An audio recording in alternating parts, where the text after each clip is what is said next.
نحمده ونستعينه ونستغفره ونؤمن به ونتوكل عليه ونعوذ بالله من شرور أنفسنا ومن سيئات أعمالنا من يهده الله فلا مضل له ومن يضلله فلا هادي له ونشهد أن لا إله إلا الله ونشهد أن سيدنا ومولانا محمدا عبده ورسوله. قال الله تعالى في محكمه التنزيل وفي الفرقان المجيد: أعوذ بالله من الشيطان الرجيم. بسم الله الرحمن الرحيم. أم حسبتم أن تدخلوا الجنة ولما يأتكم مثل الذين خلوا من قبلكم مستهم البأساء والضراء وزلزلوا حتى يقول الرسول والذين آمنوا معه متى نصر الله ألا إن نصر الله قريب. صدق الله العظيم. وقال رسول الله صلى الله عليه وسلم: والله في عون العبد ما كان العبد في عون أخيه أو كما قال عليه الصلاة والتسليم. புகழும் புகழ்ச்சியும் ஏக இறைவன் அல்லாஹ் சுப்ஹானஹு வ தஆலாவின் மீது உண்டாகட்டுமாக. இன்னும் அவனுடைய சலாத்தும் சலாமும் எல்லோர நாதர் பெருமானார் கண்மணி நாயகம் தாஹா ரசூல் ஸல்லல்லாஹு அலைஹி வஸல்லம் அன்னவர்களுடைய வாழ்க்கை அடிச்சுவடுகளை எப்படியே பின்பற்றி பிசகாது வாழ்ந்து மறைந்த உத்தம சத்திய சஹாபாக்கள், தாபியீன்கள், தமிழ் தாபியீன்கள், சுஹதாக்கள், சாலிஹீன்கள், வான்மார்கள், வழிமார்கள், குறிப்பாக இந்த வையகத்தில் பிறந்த மீனான முஸ்லிமான ஆண் பெண் அனைவர்களின் மீதும் என்றென்றென்றென்றவருமாக ஆமீன் யா ரப்பல் ஆலமீன். அன்புக்கும் இருந்த தேசத்திற்கு குறித்தான அல்லாஹ்வின் நல்லடியார்கள்,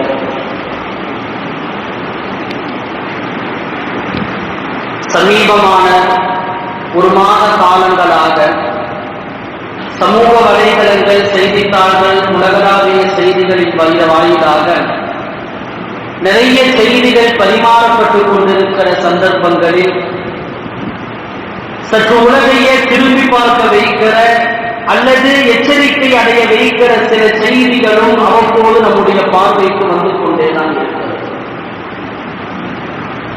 உலகளாவிய அளவிற்கு ஏராளமான செய்திகள் அவ்வப்போது நம்மை கடந்து விடுகிறது. ஏதோ ஒரு நிகழ்வாக, ஏதோ ஒரு செய்தியாக அது நடந்து விட்டது என்ற அடுத்த நிகழ்வுக்கு, அடுத்த வினாடிக்கு கடந்து போகிற நிலைகளை தாண்டி சில நிகழ்வுகளை பார்க்கிற போது கொஞ்சம் நிதானிக்க வேண்டிய பெரும் அவசியம் இன்றைக்கு இஸ்லாத்தை ஏற்றிருக்கிற சமூகத்தின் மீது ஒரு பெரிய கடமையாக இருக்கிறது.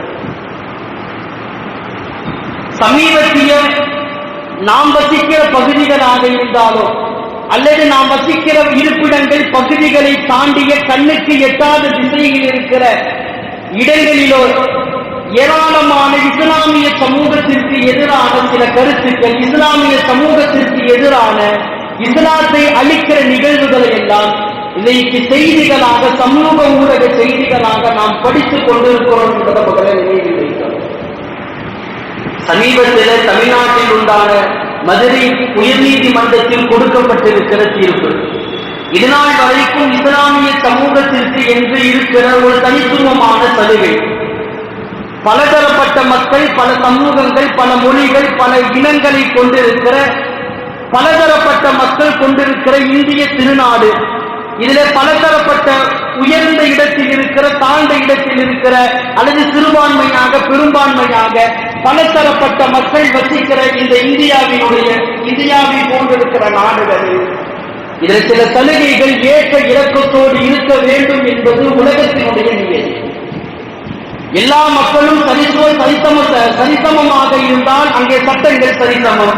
இங்கே ஏற்ற இறக்கத்தோடு தான் மக்கள் இருக்கிறார்கள். சில பேர் சிறுபான்மையாக, மக்கள் பெருக்கத்தில் சில பேர்கள் சிறுபான்மையாக, சில பேர்கள் பெரும்பான்மையாக, கல்வி அறிவில சில சமூகங்கள் சிறுபான்மையாக, சில நபர்கள் பெரும்பான்மையாக, இப்படி ஏற்ற இறக்கங்களோடு இருக்கிற நம்முடைய நாட்டில் சில சலுகைகள் பெற வேண்டிய அவசியத்தின் காரணமாக சில சமூகத்திற்கு சில சலுகைகள் கொடுக்கப்பட்டிருக்கும், சில நபர்களுக்கு அந்த சலுகை எடுக்கப்பட்டிருக்கும்.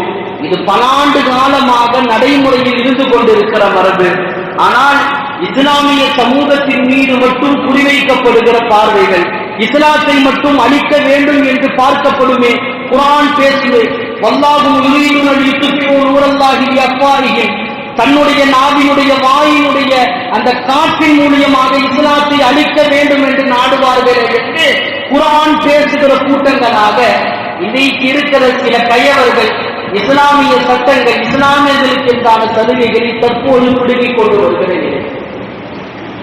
ஒரு பக்கம் தென்னிந்தியாவில் இது நுழைந்துவிட்டது என்கிற செய்தியை தாண்டி வட இந்தியாவில் ஒவ்வொரு நாளும் இஸ்லாமிய சமூகத்திற்கு மீது எடுத்து வைக்கப்படுகிற பல்வேறு விதமான அட்டூழியங்கள், அடிச்சாட்டியங்கள், இந்தியாவை தாண்டி உலகத்தில் நிகழ்வுகளை பார்க்கிற போது அங்கேயும் இஸ்லாத்திற்கு எதிரான வெறுப்புணர்வு நடவடிக்கைகள், இஸ்லாமியர்களுக்கு எதிரான அழிச்சாட்டியங்கள் என்று நீங்கள் திரும்புகிற திசையெல்லாம் இஸ்லாமிய சமூகத்தின் மீது தொடுக்கப்படுகிற தாக்குதல்களை செய்தியாக ஒவ்வொரு தினமும் பார்த்துக் கொண்டு வரலாம்.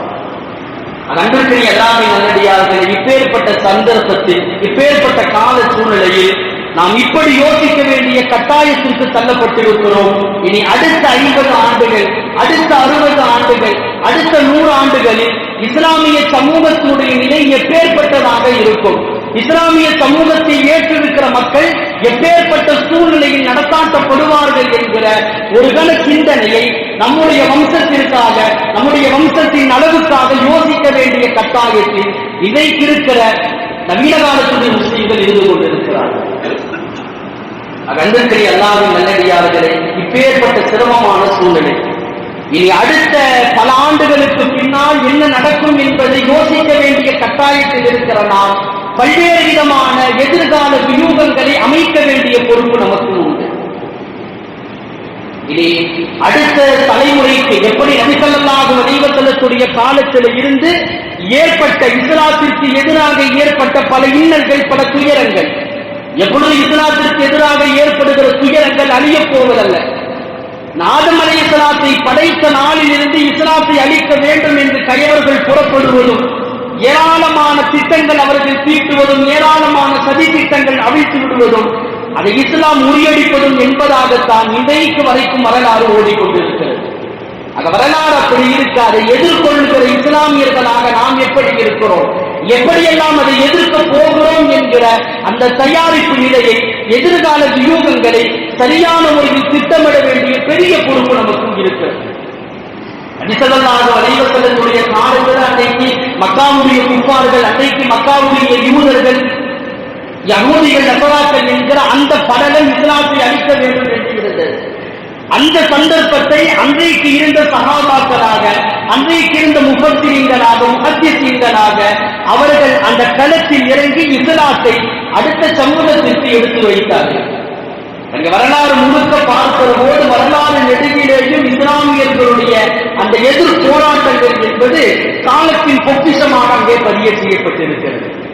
என் சுதந்திரத்திற்கு முன்பாக கூட உலகத்தில் இப்பேற்பட்ட வரலாறு பார்த்துவிட முடியாது. ஒரு இஸ்லாமிய மன்னன் இஸ்லாமிய சட்டங்களை தீனே இலாஹி என்கிற பெயரால, தீனே அக்பரே இலாஹி என்கிற பெயரால முழுமையாக இஸ்லாமிய சட்டங்கள் எதுவெல்லாம் ஆகுமாக்கப்பட்டதாக இருந்ததோ அதை ஹராமாக்கி, எதெல்லாம் அனுமதிக்கப்படாததாக இருந்ததோ அதை ஹலாலாக்கி பெரிய குழப்பத்தை ஒரு இஸ்லாமிய அரசனால் ஏற்படுத்தப்பட்டது.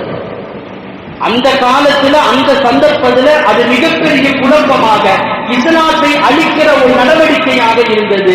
ஆனால் அன்றைய காலத்தில் இருந்த அல்பத்தானி ரஹ்மத்துல்லாஹி அலைஹி போன்ற, இன்றைக்கும் பஞ்சாபிலே மரணம் அடைந்திருக்கிற அல்பத்தானி ரஹ்மத்துல்லாஹி அலைஹி போன்ற பெரும் பெரும் கல்வியாளர்களுடைய கள போராட்டத்தால், அவர்களுடைய எதிர்கால வியூகங்களால் அந்த நடவடிக்கை உடைக்கப்பட்டு, அந்த சதித்திட்டங்கள் துடை தெரியப்பட்டு, அடுத்த சமூகத்திற்கு இஸ்லாம் எந்த முறையில் கொடுக்கப்பட்டதோ அதை நல்ல முறையில் திருப்பி தந்துவிட்டார்கள்.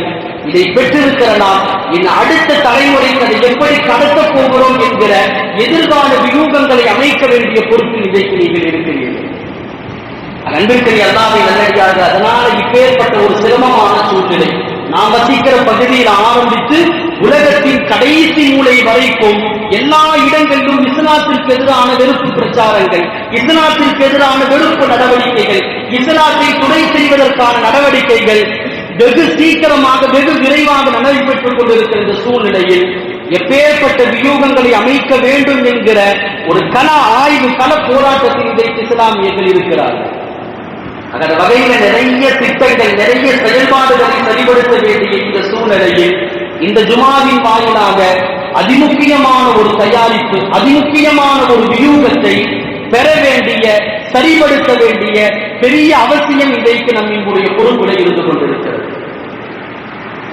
எத்தனையோ திட்டங்கள், எத்தனையோ எதிர்காலத்தினுடைய முறைகளை எல்லாம் நம்ம சரிபடுத்த வேண்டியது இருந்தாலும் இவை எல்லாவற்றையும் தாண்டி ஒரு முக்கியமான உதவி, முக்கியமான விஷயத்தை பெற வேண்டிய கட்டாயத்தில் இருக்கிறோம். அதை குர்ஆன் இப்படி பேசுமே, மத்தா நஸ்ருல்லாஹ், அல்லாஹ்வுடைய உதவி எங்கே இருக்கிறது, எப்பொழுது இருக்கிறது? ஒட்டுமொத்தமாக இஸ்லாத்தின் மீது எல்லா விதமான எதிர்த்தாக்குதல்கள் கொடுக்கப்படுகிற நேரத்தில், எல்லாம் கைவிரிக்கப்படுகிற சூழ்நிலையில, என் கையை மீறிவிட்டது என்று எதுவும் செய்ய முடியாத நிலையில் நிற்கதியில் நிற்க வைக்கப்படுகிற நேரத்தில் அல்லாஹ்வை ஏற்ற முஃமின்களுக்கு மட்டும் அல்லாஹ் கொடுத்திருக்கிற பொக்கிஷம், அலா இன்ன நஸ்ரல்லாஹி கரீப், அல்லாஹ்வுடைய உதவி, அல்லாஹ்வுடைய உதவி என்பது முஃமின்களுக்கு நெருக்கமாக இருக்கிறது. இதை வெறுமன ஆயத்தாக, வெறுமன வசனமாக கடப்பதல்ல. இன்றைக்கு இருக்கிற இஸ்லாமிய சமூகத்திற்கான ஒரு பெரிய மருந்தும், இன்றைக்கு இருக்கிற இஸ்லாமியர்களுக்கான பெரிய ஆயுதமும் அதுதான், அல்லாஹ்வுடைய உதவியை பெற்றுக் கொள்ளுங்கள். இன்னைக்கு ஏதோ சாதாரணமாக கடப்பதல்ல. ஒரு மனிதனுடைய பிறப்பில இருந்து இறப்பு வரைக்கும் ஒவ்வொரு சந்தர்ப்பத்திலேயும் ஒரு மனிதன் ஏதாவது ஒரு மனிதனுடைய தேவையில் உதவியை சார்ந்து கொண்டு தான் அவள் வாழ்ந்து கொண்டிருக்கிறார். யாருடைய உதவி எனக்கு தேவையில்லை, யாருடைய உதவி எனக்கு பயன்படாது என்று யாரும் சொல்லிவிட முடியாது. ஏதோ ஒரு வகையில், ஏதோ ஒரு சந்தர்ப்பத்தில் யாருடைய உதவியாவது ஒருவருக்கு தேவையாகிக் கொண்டே இருக்கிறது. அதை மையமாக வைத்துத்தான் அல்லாஹ்வுடைய உதவியை நாம் எதிர்பார்க்க வேண்டிய சூழல் இன்றைக்கு இருக்கிறது.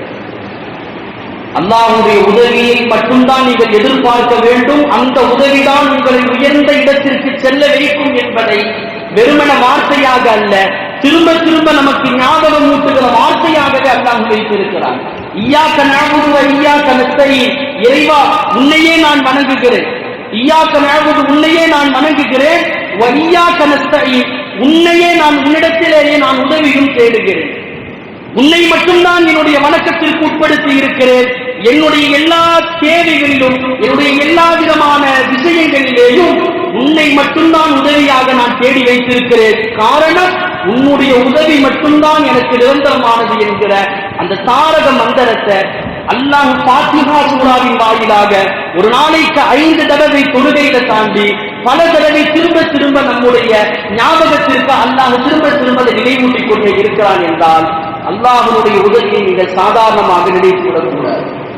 அன்றையிலிருந்து இன்றைக்கு வரைக்கும் இஸ்லாம் பல சந்தர்ப்பங்களில் பல்வேறு விதமான தாக்குதல்கள், பல்வேறு விதமான சிரமங்களை அனுபவித்தார்கள். அந்த சிரமங்களுக்கு ஏற்ப எத்தனையோ திட்டங்களை வகுத்திருந்தாலும், எத்தனையோ நடவடிக்கைகள் அவர்கள் செயல்படுத்தினாலும், எல்லா காலத்திலேயும் தொடர்படியாக வந்தது ஒன்று மட்டும்தான், அல்லாஹ்வுடைய உதவி மட்டும்தான். அல்லாஹ்வுடைய உதவி மட்டும்தான். ஆதம் அலைஹிஸ்ஸலாத்துடைய காலத்தில் இருந்து, நபி ஸல்லல்லாஹு அலைஹி வஸல்லத்துடைய காலத்திலிருந்து இன்றைக்கு வரைக்கும் அந்த இறைவனுடைய உதவி மட்டும்தான் இஸ்லாத்தை இஸ்லாமாக வாழ வைத்துக் கொண்டிருக்கிறது. அந்த இறைவனுடைய உதவி மட்டும்தான் இஸ்லாமிய சமூகத்தை சிறந்த சமுதாயமாக, எத்தனையோ கயவர்கள் அழிக்க வந்தாலும் ஒவ்வொரு நாளும் அதை வளர்கிற செடியாக அல்லாஹ் ஆக்கிக் கொண்டிருக்கிறான்.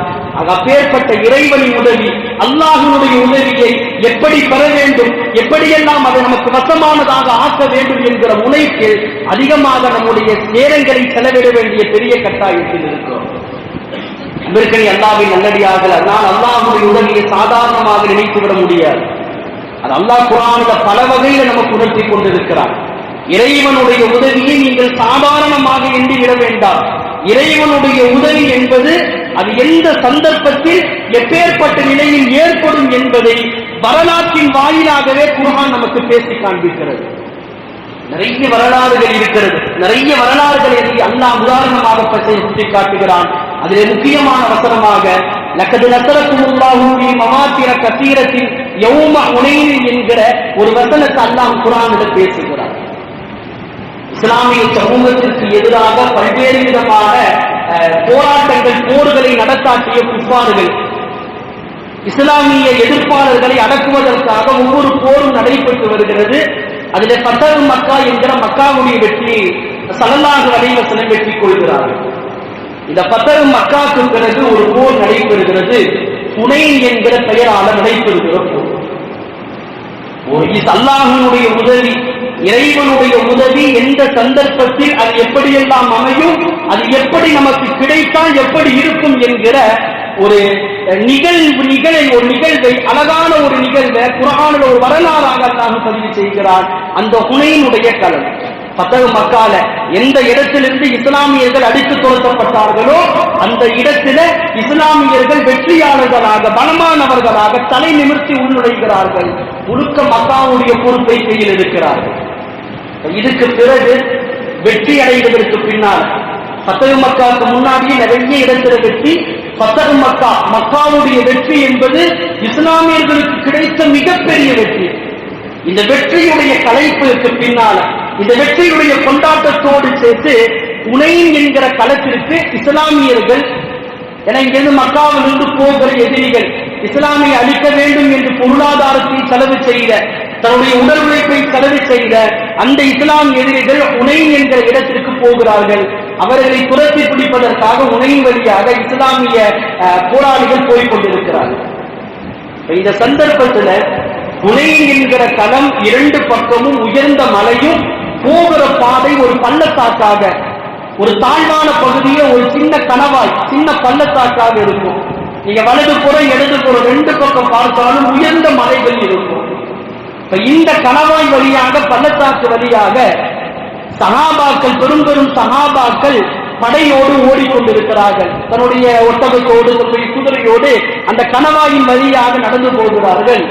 இந்த சந்தர்ப்பத்தில் இவர்கள் வருகிற செய்தி அறிந்து சில முஷ்ரிக்கீன்கள் அவர்கள் மறைமுகமாக அந்த மலைக்கு பின்னால நின்று கொண்டு அந்த மலையிலிருந்து பெரும் பெரும் பாறாங்கல்ல உருட்டி விடுகிறார்கள்.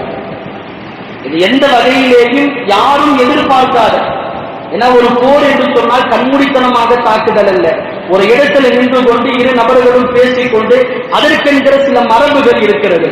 ஆனால் இந்த மரபுகளை எல்லாம் மீறி நடக்கிற நடைபாடுகள்ல எப்படி ஒரு தீண்டுதல்கள் ஏற்படுத்துவார்களோ அதுபோல ரெண்டு மலையினுடைய உச்சியிலிருந்து முஷ்ரிக்கீன்கள் பாறைகளை உருட்டி விடுகிறார்கள்.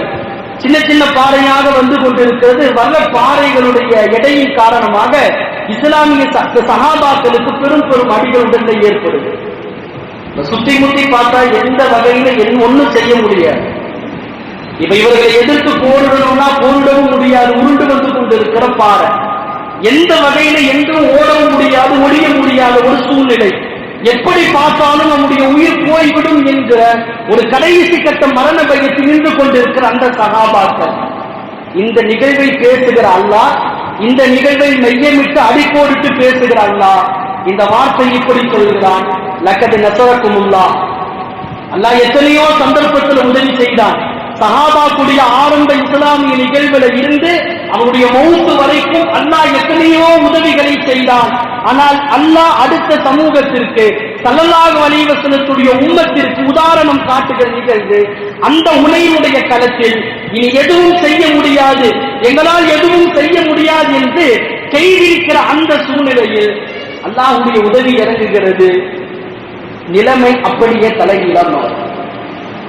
இனி அடுத்தது மரணம் என்கிற நிகழ்வுக்கு தயாரான சஹாபாக்கள் அப்படியே அல்லாஹ் நிகழ்வை தலைகீழாக மாற்றுகிறார். எவர்கள் பலகீனமானவர்களாக இருந்தார்களோ உடனே சஹாபாக்கள் பலமானவர்களாக மாறுகிறார்கள். யாரெல்லாம் மேலே இருந்து பாறையை தள்ளிவிட்டார்களோ அவர்கள் கைதிகளாக இஸ்லாமியத்தில் அகப்படுகிறார்கள். இதுதான் அல்லாஹ்வுடைய உதவி. யாரும் உதவி செய்ய முடியாது, எவராலும் என்னை காப்பாற்ற முடியாது, எங்களை நிராசையில் விட்டுவிட்டார்கள் என்ற கடைசி மரணத்தினுடைய ஓலத்தில் இருக்கிற போது அல்லாஹ்வுடைய உதவி வரும். அந்த உதவி நிச்சயம் நினைத்து பார்க்க முடியாத உதவியாக இருக்கும். ஒவ்வொரு போரிலேயும் அல்லாஹ் இந்த வார்த்தையை திரும்ப திரும்ப சொல்கிறார். வலக்கது நஸரக்குமுல்லாஹு பிபத்ரி வ அன்தும் அதில்லா. பத்ருடைய களத்தில் அல்லாஹ் உதவி செய்கிறார். எப்பேற்பட்ட உதவி! அதில்லா, நீங்கள் எல்லாம் பலகீனமானவர்களாக, அற்பமானவர்களாக, குறைவானவர்களாக இருக்கிறீர்கள். எண்ணி பார்க்கிற போது 300 சஹாபாக்கள் போற கூட்டத்தில் எண்ணிவிடலாம், ஒரு குதிரையோ 2 குதிரையோ தான் இருக்கிறது. எதிரில் வருகிற 1000 பேர்களுடைய பட்டாளம், எல்லாரிடத்திலேயும் நிரப்பமான ஆயுதம், நிரப்பமான வாகனம், நிரப்பமான போர் தளவாடங்கள். இப்பேற்பட்ட சூழ்நிலையில களத்தில் இறங்கிவிட்டு அவர்கள் பார்க்கிறார்கள், ஸல்லல்லாஹு அலைஹி வஸல்லம் சஜிதாவில் கிடந்து கேட்கிறார்கள், யா அல்லாஹ், எல்லாத்தையும் உன்னிடத்துல கூட்டிட்டு வந்தாச்சு, இந்த அற்பமான சொற்ப கூட்டத்தை உன்னிடத்தில் நிறுத்தி விட்டு விட்டேன். இனி இந்த கூட்டம் தோற்கடிக்கப்பட்டால், இவர்கள் அழிக்கப்பட்டு விட்டால், உன்னை அல்லாஹ் என்று வணங்குவதற்கு யாரும் கிடையாது யா அல்லாஹ்னு அல்லாஹ்வுடைய உதவியை மட்டும் எதிர்பார்த்து அங்கே சஹாபாக்கள் நிற்க வைக்கப்படுகிறார்கள். அங்கே ஸல்லல்லாஹு அலைஹி வஸல்லம் முன்களத்தில் இருக்கிறார்கள். கையில் ஆயுதம் எதுவும் இல்லை. அவர்களிடத்தில் இருக்கிற ஒரே தாரக மந்திரம் அந்த நஸ்ருல்லாஹ், அல்லாஹ்வுடைய உதவி மட்டும் எங்களுக்கு இருக்கிறது, அல்லாஹ்வுடைய உதவி எங்களை காப்பாற்றும் என்கிற தாரக மந்திரத்தோடு பத்ருடைய களத்தில முன்னெடுக்கிறார்கள். சொல்லி வைத்தது போல பத்ருடைய களத்தில அந்த எதிரிகள் வருகிற போது அல்லாஹ்வுடைய உதவி இறங்குகிறது. நினைத்து பார்க்க முடியாத வெற்றி, வரலாற்றில் இதுபோன்ற வெற்றி யாரும் பார்த்துவிட முடியாது என்கிற அளவிற்கான பெரும் வெற்றியை அல்லாஹ் அங்கே கொடுக்கிறார். அன்பிற்கு அல்லாஹ்வின் நல்லடியார்களே, அதனால இந்த ரெண்டு நிகழ்விலேயும் நம்ம யோசிக்க வேண்டிய காரியம் அதுதான். எத்தனையோ வியூகங்கள் நம்ம அமைக்கணும், எத்தனையோ முன்னெடுப்பு காரியங்கள் செய்யணும். அவர்கள் எதிரிகள் வராங்க, அல்லாஹ்வுடைய உதவி இருக்குது, நபி ஸல்லல்லாஹு அலைஹி வஸல்லம் மதீனாவிலேயே இருக்கல, வருகிறார்கள் என்று சொல்கிற போல் கையில எதுவெல்லாம் கிடைக்கிறதோ அது பேரிச்சம்பளத்தினுடைய கட்டையாக, அந்த குலையினுடைய மட்டையாக இருந்தாலும் அதை ஆயுதமாக எடுத்துக்கொண்டு களத்திற்கு போகிறார்கள். முதல்ல களத்துக்கு போகணும், என்னென்ன முன்னெடுப்பு காரியங்கள் இருக்கிறதோ அதையெல்லாம் செய்ய வேண்டும். அதை செய்ய வேண்டிய பெரிய பொறுப்பு அதை பொறுப்பு வகிக்கிற, அதை நிர்வகிக்கிறவர்களுக்கு உண்டு. அதையெல்லாம் செய்து களத்திற்கு போனதுக்கு பின்னாடி அல்லாஹ்வுடைய உதவி எதிர்பார்த்தால் மக்கானுடைய குஃபார்கள் அல்ல, வரலாறு முழுக்க நாம் பார்த்திருக்கிறோம். ஆதம் அலைஹிஸ்ஸலாத்திற்கு எதிரியாக இருந்த ஷைத்தானில் ஆரம்பித்து, இப்ராஹிம் நபியினுடைய எதிரி நம்ரூதில் ஆரம்பித்து, மூசாவுடைய எதிரி ஃபிரௌனில் ஆரம்பித்து, இன்றைக்கு வரைக்கும் பல இஸ்லாமிய எதிரிகள் யாரும் இஸ்லாத்தை வென்றதாக வரலாறு கிடையாது என்கிற வரலாறு தான் நம்மிடத்தில் இருந்து கொண்டிருக்கிறது. இதெல்லாம் அல்லாஹ்வுடைய உதவியை கொண்டு மட்டும்தான் சாத்தியப்படும். அது அப்பேற்பட்ட உதவி நீங்கள் அல்லாஹ்விடத்தில் பெற வேண்டும். அல்லாஹ்விடத்தில் பெற வேண்டிய பக்குவம் நமக்கு உண்டு. அல்லாஹ் குர்ஆனில் ஒரு இடத்தில் இப்படி சொல்வான், வகான ஹக்கன் அலைனா நஸ்ருல் முஃமினீன், முஃமின்களுக்கு உதவி செய்வது, அல்லாஹ்வை ஏற்றுக்கொண்ட, அல்லாஹ் தான் என்னுடைய இறைவன், நபி ஸல்லல்லாஹு அலைஹி வஸல்லம் என்னுடைய திருத்தூதர் என்கிற அந்த தாரக மந்திரத்தை ஏற்றுக்கொண்ட முஃமின்களுக்கு உதவி செய்வதை அல்லாஹ் ஒரு காரியம் அல்ல, அல்லாஹ் தன் மீது கடமையாகவே ஆக்கிக் கொண்டிருக்கிறான். ஆனால் எல்லா தயாரிப்புகளும் செய்து கொண்டு உண்மையான உள்ளத்தோடு இஸ்லாத்தோடு நீங்கள் களத்தில் இறங்கி அல்லாஹ்வுடைய உதவியை கேட்டால், எப்பேற்பட்ட எதிரியாக இருந்தாலும், வரலாறு இப்படித்தான் என்றிருந்தாலும் அதையெல்லாம் தலைகீழாக மாற்றுகிற ஒரு நிகழ்வை அல்லாஹ் நடத்தாட்டுவதற்கு சக்தி பெற்றிருக்கிறார். அது அப்பேற்பட்ட தக்குவா, அப்பேற்பட்ட இறையச்சம், அப்பேற்பட்ட அல்லாஹ்வுடைய உதவியை பெற வேண்டிய பெரிய பொறுப்பு இன்றைய கால சூழ்நிலையில் நாம் பெற வேண்டிய அவசியத்தில் இருக்கிறோம். அப்பேற்பட்ட அல்லாஹ்வுடைய உதவி நிரப்பமாக கிடைப்பதற்கு என்னென்ன தயாரிப்புகள் இருக்கிறதோ அதை நிரப்பமாக செய்வதற்கான தௌஃபீக்கை அல்லாஹ் நம் அனைவருக்கும் தருவானாக. ஆக இப்பேற்பட்ட இந்த அல்லாஹ்வுடைய உதவியை பெறுவதற்கு என்ன வழி என்பதை ஸல்லல்லாஹு அலைஹி வஸல்லம் சொல்லி இருக்கிறார்கள். அல்லாஹ்வுடைய உதவியை பெறுவதற்கு நம்முடைய உள்ளத்தில் ஆரம்பிச்ச ஈமான் சரியாக இருக்கணும். அல்லாஹ்வுக்காக நேரங்களை செலவழிச்சு அல்லாஹ்வுக்காக நம்முடைய எல்லா வகையான ஒத்துழைப்புகளும் கொடுக்கிறதை தாண்டி ஒரு முக்கியமான விஷயத்தை ஸல்லல்லாஹு அலைஹி வஸல்லம் சொல்லி தந்திருக்கிறார்கள். இந்த செயல்பாடு நம்மிடத்தில் இருந்தால் அல்லாஹ்வுடைய உதவி நிச்சயம் நம்மிடத்தில் இருக்கும்.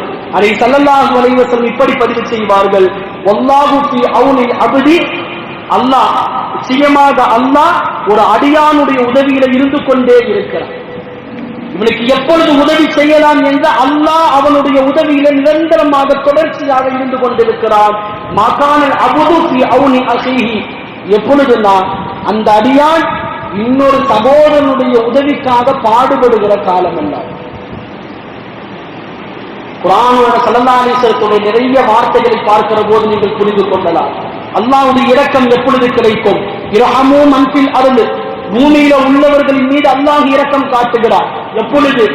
நீங்க அடுத்த நபர்களின் மீது இரக்கம் காட்டுகிற காலம் எல்லாம். நீங்க எப்பொழுது அடுத்த நபர்களுக்கு அல்லாஹ்வுடைய தன்மையான இரக்கத்தை வெளிப்படுத்துகிறீர்களோ அல்லாஹ் உங்களின் மீது இரக்கத்தை வெளிப்படுத்துகிறார். அதே வகையில தான் உலகத்தில் வாழ்கிற காலத்தில் அடுத்த சகோதரனுக்காக நீங்கள் எப்பொழுதெல்லாம் உதவி செய்கிறீர்களோ, பொருளாதாரத்தின் ஆயிலாக அல்லது உங்களுடைய செயல்பாடுகளின் ரீதியாக, வார்த்தைகள் ரீதியாக உங்களால் இயன்ற உதவியை இல்லாதவர்களுக்கு நீங்கள் கொடுக்கிற காலமெல்லாம் அல்லாஹ் உங்களுடைய உதவியில இருந்து கொண்டே இருக்கிறான். அது எப்பேற்பட்ட உதவியாக இருந்தாலும் சரி, அதற்கு பிரதி உபகாரியாக அல்லாஹ் அங்கே ஆகிக் கொண்டிருக்கிறான் என்கிற இந்த ஒற்றை செய்தியை மட்டும் நினைவில் வைத்துக் கொண்டு இந்த கியாமத் நாள் வரைக்கும் அல்லாஹ்வுடைய உதவியை பெறுகிற நல்ல தௌஃபீக்கினை அல்லாஹ் நம் அனைவர்களுக்கும் நசீபாக்குவானாக. வ ஆகிரு தஅவானா அல்ஹம்துலில்லாஹி ரப்பில் ஆலமீன்.